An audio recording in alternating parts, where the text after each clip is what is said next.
सहरसा गेलिए सुपौल हम गेलिए सहरसा गेलिए सुपौल हम गेलिए कोई नहीं मारल कई हथौरा गे छियै मधुबनी के छौरा गे गे गे समन को दे बचौरा खिया के गरम पकौड़ा समन को दे बचौरा सहरसा गेलिए सुपौल हम गेलिए सहरसा गेलिए सुपौल हम गेलिए कोई नहीं मारल कई हथौरा गे छियै दरभंगा के छौरा गे गे गे समन को दे बचौरा खिया के गरम पकौड़ा समन को दे बचौरा मार के रखना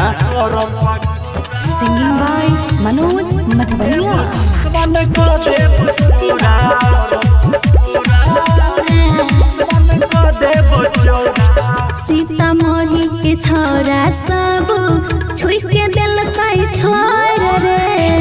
एक बेर मौका दत देखही मन देबो भर गे मन देबो भर नया छै एखन हमर समान नया छै एखन हमर समान समर तो नहीं तोरे गे छियै मधुबनी के छौरा गे गे गे समन को दे बचौरा किया के गरम पकौड़ा समन को दे बचौरा गरम को दे समन को दे बचौरा समन को दे बचौरा राइटर सुधीर मनोज नहीं हेतु तोरा से काम रे देखही हमारा एक बेर लेबही सब दिन नाम गे